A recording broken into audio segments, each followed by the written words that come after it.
This is the thing that took up so much of our time in the first couple weeks that Jaxon was home.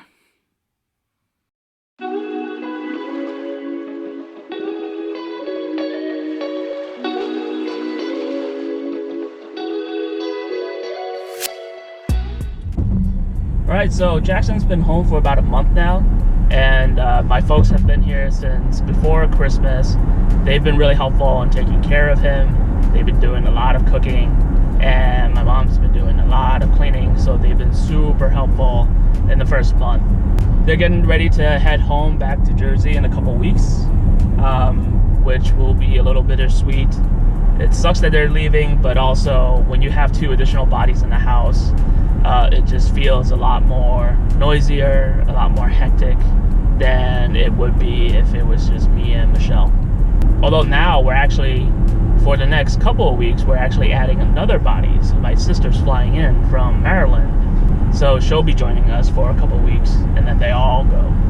As far as Jaxon's first month is concerned, health-wise, he's been doing really well.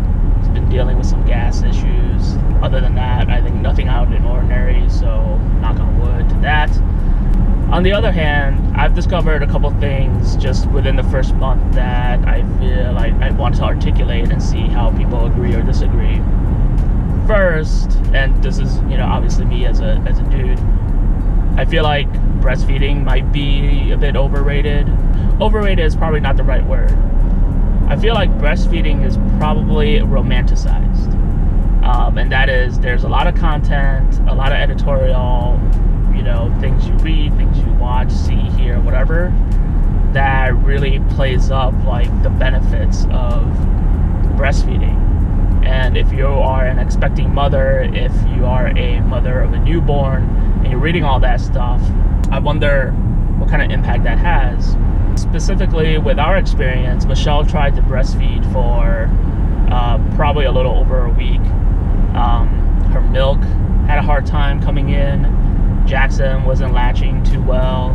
But then on top of that, you on top of just nursing a baby, you also have to try to pump. Even if you don't have milk, the idea behind pumping is to actually try to draw out the breast milk, so I'm told. So what that meant was every time Jaxon needed to feed, she would spend about 15 to 20 minutes trying to get him to nurse, and then another 15 to 20 minutes trying to pump for breast milk. So that was a 40 minutes. But then in order to clean all the accessories that come for the breast milk, apparently you have to get down to the very nitty-gritty of every single little part of the pump, and that takes another 10 minutes. So basically every time Jaxon needed to feed, it was about an hour of Michelle's time. What ended up happening was Michelle was exhausted. During the day, whenever Jaxon had to feed, she would nurse for 20 minutes, and then she'd be upstairs in our bedroom by herself trying to breast pump for another 20 minutes. And then she would end up needing to wash all the equipment for about another 10 minutes. I would give Jaxon his bottle, and all the stuff that she's doing is taking her time away from Jaxon. And that's during the day. But then at night, especially for someone who's trying to rest and get some sleep, when, she goes through this hour, so every hour or two she's getting up, she's spending an hour of time trying to go through this, and then she just wasn't getting enough rest. So what ended up happening was she was just exhausted. And we called the midwife, and the midwife was like, you just need to forget about breastfeeding and rest. So we started using formula, and as much as Michelle was hesitant to do that, she just has so much more time to just exist with our child. And she hadn't had that beforehand. It took a while for me to convince her to just be like, it's okay for us to switch to formula. I'm not gonna judge you any less. My parents raised me on formula, so they don't really care. They were trying to tell her to do that too, just so she could rest. And so after that first week and a half, once we switched to the formula, she started sleeping a lot better. So I don't know. So that's kind of our deal with breastfeeding, or at least my perspective.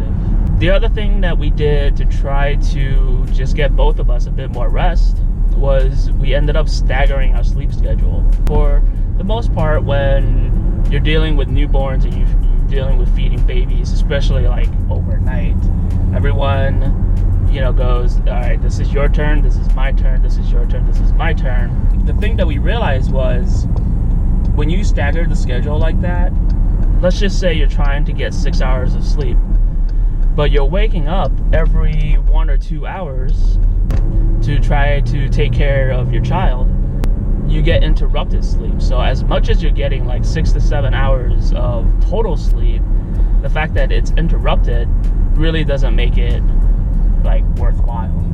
Again, we did that for like the first week or two, and then I just decided, I said, you know what, I'm just gonna bite the bullet. So I'll sleep from about 9 to 3 in the morning. That means like Michelle will probably do like the 9 o'clock feeding. That's kind of the schedule that Jackson's on right now.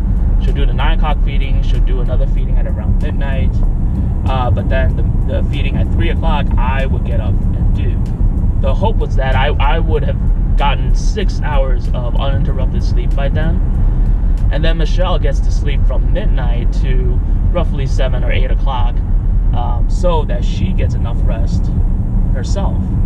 And so we've been doing that for the last 2 to 3 weeks.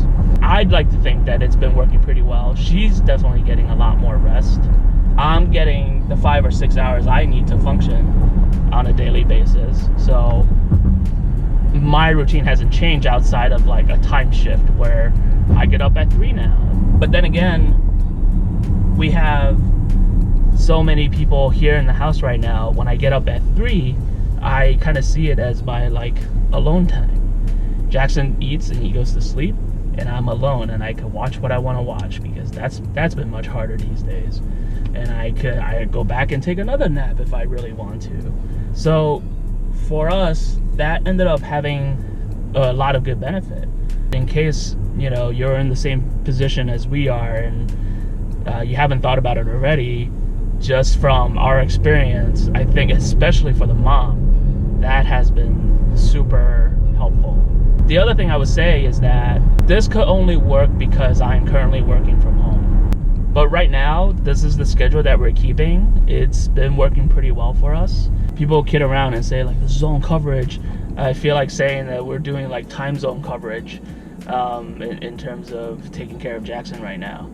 But yeah, those are the two things that I just wanted to throw out there. Other than that, we'll see you in the next video.